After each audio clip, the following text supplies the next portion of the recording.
ঝাড়খণ্ডের অব্দি রাস্তা, চুমু রাস্তা, শুয়ে চুমু খাওয়া যাবে। যেই খা চায়ের আগে তুই চুমু খা যা। যেই পশ্চিমবঙ্গে ঢুকবি তুই চায়ের আগে চুমু খা যা।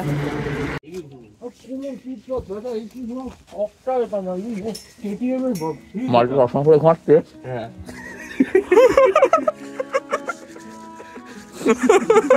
আমি এটা নেবো বলে গেলাম। ব্যাং ঢুকেছিল না ভাই, ব্যাং ব্যাং করে যাচ্ছে। কি করবো, আমাদের ঘরে ঘুরঘুর করছে ব্যাং। দেখো আমরা টিম।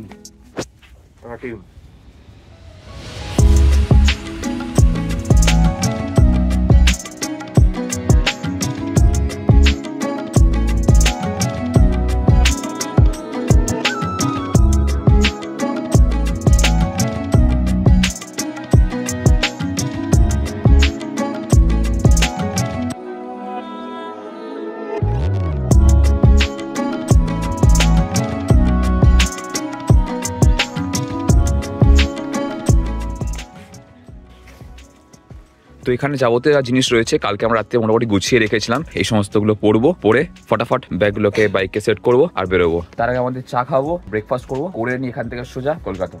চিয়ার্স ভাই। বাকি দুজন অফিসিয়াল ওয়ার্ক করছে, ওদের চাটা চাপা রইলো। তো এখানে চলে এসেছে আমাদের সকালের ব্রেকফাস্ট। আমরা নিয়েছি হচ্ছে ব্রেড, তার সঙ্গে অমলেট আর সোমোর ম্যাগি। সামনে চেক করলাম 29 ঠিকঠাক আছে, পেছনে দেখা যাক। ওরে ভাই চাকার কি হাল রে, এটা জাস্ট এখানটায় লাগিয়ে টাইট দিলে দেখাবে কতটা হাওয়া রয়েছে। 32 হালকা বাড়িয়ে দেবো, 36 করে দিই, 34 থাক। গাড়ি এমনি যখন চলবে গরমেতে হাওয়া বেড়ে যাবে, তো 34 ঠিক আছে। নেক্সট কাজ হচ্ছে চেন লিউ, ভাই নিয়ে এসেছে। এটা কি কাঙ্গারু লাফাবে গাড়ি, তো এটা করে নিই, তারপর লেগে সেট করবো।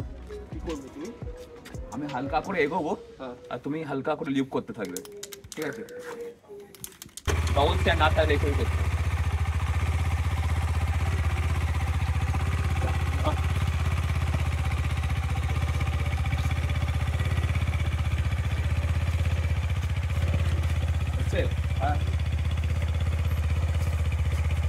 Struggle just like Ananda Pandey. Hello mic check. Hello আমরা ছিলাম হচ্ছে রিসোর্ট অ্যাটমসফিয়ারে, যেখানে আমাদের লাগলো ওই 900 সামথিং, 864 অ্যাপ্রক্স। তো টোটাল হিসাব বাড়ি গিয়ে করবো। এবার আমরা এখান থেকে বেরোবো আর যাবো হচ্ছে ফার্স্ট এখান থেকে কোনো একটা ইন্ডিয়ান অয়েলের পেট্রোল পাম্পে ফুয়েল আপ করাবো, কারণ ঝাড়খণ্ডে পেট্রোলের প্রাইস খুব কম, খুব বলতে 3-4 টাকা কম। তো আমরা ওখান থেকে ফুল ট্যাঙ্ক করিয়ে নেবো। আর এখন এই মুহূর্তে আমার বাইকে ফুয়েল রেঞ্জ আছে হচ্ছে 160 কিলোমিটার দেখাচ্ছে। এখনো পর্যন্ত এই ট্রিপে আমার বাইক চলেছে 270 কিলোমিটার, অ্যাভারেজ স্পিড 50, মাইলেজ এখানে দেখাচ্ছে 40, কারণ আমরা ভেতরের রাস্তাতে কালকে অনেকটা চালিয়েছি, তো এখানে ডাউন হয়ে গেছে। আগের দিন যখন আমরা এসেছি তখন ভয়ঙ্কর কুয়াশার মধ্যে দিয়ে এসেছি, তো সেই জন্যে আর সেরকম সকালবেলা বেরিয়ে ভাবলাম যে কোনো লাভ হবে না। 10টা বাজতে 3 মিনিট বাকি রয়েছে, 9:57 হয়েছে, আর আমরা ভাবলাম যে এখনই বেরোনোটা বেটার হবে, তাতে করে কুয়াশাটাও থাকবে না। চলো আমাদের জার্নিটা ইজি হবে, কারণ শুধু সকালবেলা বেরিয়ে কুয়াশার মধ্যে 30-এ চালানো হচ্ছে, একটু বেলা করে বেরিয়ে 80-90-তে চালানোটা বেটার। লাইন লাগাও, এখানে 100 টাকা পার লিটার। তো এখান থেকে 817 টাকা তেল ভরিয়ে নিয়েছি। সবাই এখানে ফুল ট্যাঙ্ক করাচ্ছে, কারণ ফুয়েল প্রাইস লোয়ার দেন ওয়েস্ট বেঙ্গল, 100 টাকা, আর আমাদের ওখানে 106 টাকা। তবে খুব বেশি জোরে আমরা ভাগাবো না, আমরা মডারেট একটা স্পিড রাখবো, বেশি জোরে গেলে আবার মাইলেজ কমে যাবে। তো দ্যাটস দ্য রিজন। বাদ বাকি অল গুড। চলো সবার ফুয়েল আপ করানো হয়ে যায়, দেন আমরা এখান থেকে বেরোবো। 2টোর মধ্যে চেষ্টা করবো বাড়ি ঢোকার। আর এখানে চলে আমার মিউজিক। চেষ্টা করি না, চেষ্টা করতে দোষ কোথায়?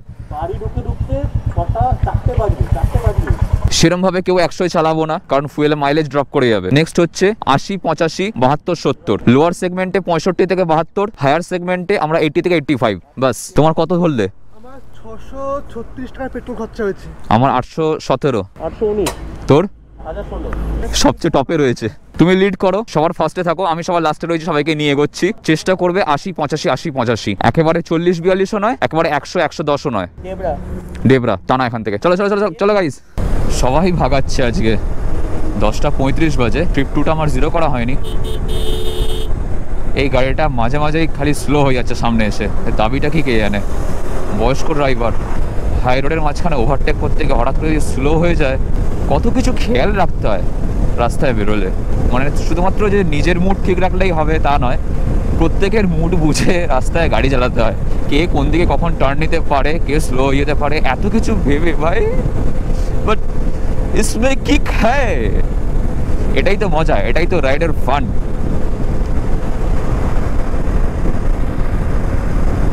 এই দেখো আবার ওভারটেক করে আমার পাশ দিয়ে যাচ্ছে, না তাড়াতাড়ি বেরিয়ে যাচ্ছে না পেছনে আসছে, মাঝে মাঝে ওভারটেক করছে আবার মাঝে মাঝে সামনে এসে দাঁড়িয়ে যাচ্ছে, আবার জানলা দিয়ে উকি মেরে দেখছে। আরে আর সাধারণত এরকম কেস দেখলে আমি কি করি, ছেড়ে দিই যে চলে যাক, আমি তারপর আমার মতন যাব। কিন্তু এখন আমার বাকি সব সঙ্গীর সাথেই বেরিয়ে গেছে আগে, বেশি স্লো যাওয়াটাও পসিবল নয় আমার পক্ষে। সবার সঙ্গে তাহলে তাল মিলিয়েই চলতে হবে, যখন যেমন তখন তেমন, এটাই হচ্ছে জীবনের পলিসি। ওই দেখো ওই দেখো ওই দেখো ইন্ডিকেটার মেরে আচমকা মাদিক হয়ে গেল। সামনে রয়েছে দীপ আর সৌরভ, আর হান্টার সৌরভ আর সৌমজিৎ তারও আগে রয়েছে, আর লাস্টে আমি। What's up is down, what's left is right. Chasing stars and holding you. I can't see the end, but we'll see it through.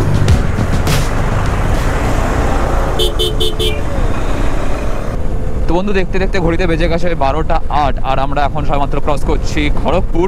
বেশ ভালো রকমভাবে টেনে দিয়েছি, মাঝখানে একবার জাস্ট দাঁড়িয়েছিলাম 2 মিনিটের জন্য, জাস্ট ফর হিসি ব্রেক, আর সেরকমভাবে কোথাও দাঁড়ায়নি। সৌম্য সবার আগে রয়েছে, এই দেখো অবস্থা দেখছো, ওপর থেকে কাঠের টুকরো খুলে পড়ে যাচ্ছে। ভাই এগুলো মানে কি লেভেলের রিস্কি। ও ভাই ওটা যদি কোনো গাড়ির কাঁচে পড়ে বা বাইকের সামনে পড়ে, নির্ঘাত অ্যাক্সিডেন্ট তো বাঁধা ধরা রয়েছে একদম। এই জন্যে কখনো লরির আশপাশে গাড়ি চালাতে নেই, সেটা 4 চাকা হোক 2 চাকা হোক যাই হোক না কেন, এগুলো ভীষণ ডেঞ্জারাস ভাই। কলকাতার দিকে যাওয়ার জন্য এখান থেকে আমাদেরকে রাউন্ড হয়ে ঘুরে সোজা চলে যেতে হবে এইদিকে। চলো এখান থেকে আমাদের বাড়ি যাওয়ার রাস্তা আর বাকি রয়েছে 2 ঘন্টা 33 মিনিট, আর ম্যাপে দেখাচ্ছে 2:38 বাজবে আমাদের পৌঁছাতে। যদি 2:30 3টের দিক করে পৌঁছে যাই তাহলে একেবারে সোজাসুজি বাড়িতে গিয়েই লাঞ্চ করব, আর রাস্তায় দাঁড়াতে হবে না। আর এছাড়া সৌরভের পায়ে টান লেগেছে, তো ওই জন্য ও বললো যে আমি 5টা মিনিট দাঁড়িয়ে আছি, তোরা এগোতে থাক ডেবরা পর্যন্ত, ডেবরায় গিয়ে তারপর ওদের সঙ্গে মিট আপ করে নেবো। সৌরভ আর দীপ পিছনে রয়েছে, আর আমার সঙ্গে রয়েছে হান্টার সৌরভ, আর আগে রয়েছে সৌমজিৎ। শুরু থেকে এখনো পর্যন্ত হান্টার সৌরভ বলে যাচ্ছি, ওর অ্যাকচুয়াল নাম হচ্ছে সৌরভ ভান্ডারী।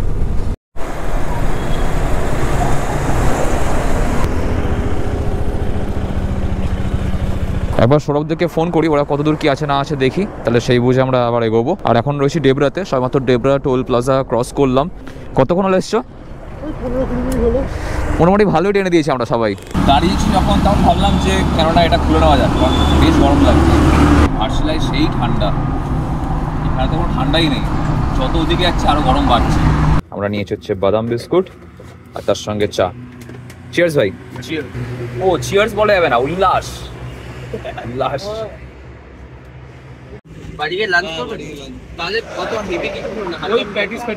হালকা ফুলকা কিছু খাবো কোলাঘাটে গিয়ে। হ্যাঁ হ্যাঁ ওইগুলো স্যান্ডউইচ বা একটু এইরকম টাইপ। তো এরাও চলে এসেছে, আর এবার আমরা খানিকক্ষণ এখানে দাঁড়াবো। খানিকক্ষণ মানে জাস্ট 2-5 মিনিট দাঁড়াবো।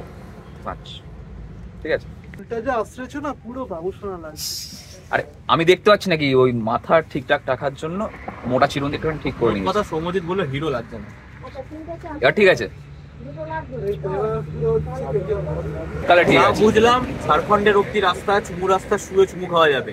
যেই খা চায়ের আগে তুই চুমু খা যা, যেই পশ্চিমবঙ্গে তুই চায়ের আগে চুমু খা যা, শুয়ে শুয়ে চুমু খাওয়া যাবে বা যা খাওয়া যাবে। তাই আমরা সবকিছু লিটারালি করবো নাকি তোমাদের জন্য? তাহলে সাবস্ক্রাইবার বাড়াতে হবে, সাউন্ড বাড়াতে হবে, লাইক বাড়াতে হবে। তো এবার এখান থেকে আমরা সোজা যাবো হচ্ছে ধুলাগড়। ধুলাগড় থেকে আমরা রাজচন্দ্রপুরে গিয়ে দাঁড়িয়ে ছোট্ট করে আবার একটা চা ব্রেক দেবো, আর চেষ্টা করব লাঞ্চ একেবারে বাড়িতে গিয়ে করার। এবার দেখা যাক কতক্ষণ কি লাগে, সেই বুঝে আমরা এগোতে থাকবো। দেখা যাক বাড়ি যেতে আমাদের কতক্ষণ লাগে, কটার সময় আমরা গিয়ে বাড়ি ঢুকি। আশা করছি 3টে 3:30-র মধ্যে আমরা বাড়ি ঢুকে যাবো। Let's see.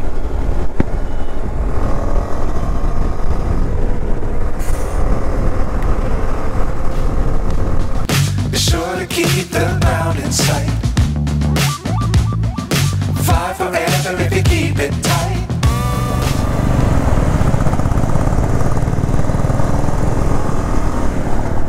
ফেরার পথে আমরা বেশ ভালোই টেনে দিচ্ছি। ফুয়েল রেঞ্জ দেখাচ্ছে 360, আর আমার গাড়িতে আজকে 43-45-এর ওপর মাইলেজ দিয়েছে।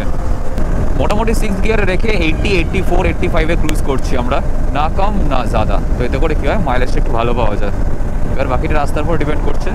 এখানে যেহেতু রাস্তার কন্ডিশন বেশ ভালো, তো সেই জন্যে মাইলেজ নিয়ে কোনো চিন্তা নেই, আর টাইমটা অনেকটা ম্যানেজ হয়ে যাচ্ছে আমাদের। আবার এখানে রেড সিগন্যাল।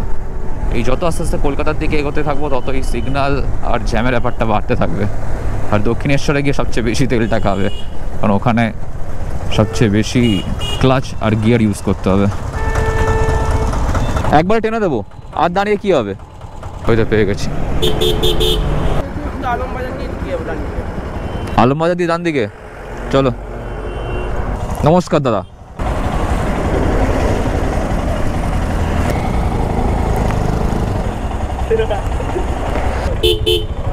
চলো চলো, বাকি প্রেমালাপ বাড়ি গিয়ে করবি। তো কিছুটা এইরকমভাবেই শেষ হচ্ছে আমাদের ট্রিপ আজকে। বেশ হাসি খুশি মজা করে আমরা এই গোটা ট্রিপটা এনজয় করলাম। আর সত্যি বলতে কি, ঘাটশিলা যাওয়ার এই ট্রিপেতে আমরা সেরকমভাবে বিশেষ এক্সপ্লোর করার প্ল্যান করিনি, সিরিয়াসলি এক্সপ্লোর করার কোনো প্ল্যান করিনি। তো সেই জন্যই আমরা জাস্ট এনজয় করলাম এই ট্রিপটাকে, এই জার্নিটাকে, এই রাইডটাকে, বাইক নিয়ে এই যাওয়া আসাটাকে। আর তার মাঝখানে আমরা ছোট্ট করে অফরোডিং করলাম বুরুডি লেকের দিকে। তো এই সমস্ত কিছু তোমাদের সঙ্গে ভিডিওর মাধ্যমে, ভ্লগের মাধ্যমে শেয়ার করলাম। তোমাদের কেমন লাগলো গোটা এই জার্নিটা, সেটা অবশ্যই কিন্তু কমেন্টের মধ্যে দিয়ে জানিও। আর ভালো লাগলে ভিডিওটা মনে করে লাইক করে দিও। যারা আগের ভিডিওটা দেখোনি তারা অবশ্যই দেখো, আর চ্যানেল নতুন থেকে চ্যানেলটাকে সাবস্ক্রাইব করে দিও। রিসেন্টলি আমরা একটা ছোট্ট সাকসেস বলতে পারো, 7,000 সাবস্ক্রাইবার ফ্যামিলি আমরা হয়ে গেছি ইতিমধ্যে। আর ইচ্ছা রয়েছে খুব শিগগির ওটাকে 10,000 করে তোলার। তোমরা যদি পাশে থাকো তাহলে বেশি দিন আমাদের লাগবে না এই 7টাকে 10 করতে। তো thank you so much everyone for watching this vlog, for keep supporting us, and তো চলো আজকে ভিডিওটা আমি এখানেই শেষ করে দিচ্ছি। আর এরপর এখান থেকে বাড়ি পৌঁছে যাবো। ভিডিও ভালো লাগলে মনে করে লাইক করে দিও, চ্যানেলটাকে সাবস্ক্রাইব করে দিও, পাশে বেল আইকনটা অবশ্যই বাজিয়ে দাও যাতে নেক্সট ব্লগ আসলে নোটিফিকেশন পেয়ে যাও। আর পারলে ভিডিওটা শেয়ার করে দিও যাতে আরেকটা আমাদের ফ্যামিলি মেম্বার ইনক্রিজ হয়। তো চলো বাই, দেখা হচ্ছে খুব শীঘ্রই তোমাদের সঙ্গে পরের ভিডিওতে। চলো টাটা। ঘাটশিলা দ্বীপ এখান থেকে সোজা বেরিয়ে যাবে সল্টলেকের দিকে, আর আমরা এখান থেকে বাঁ দিকে ঢুকে যাবো। আগে গিয়ে পড়বে চিনার পার্ক থেকে আমি চলে যাবো নপাড়ার দিকে, আর ভাই চলে যাবে হচ্ছে রাজারহাটের দিকে।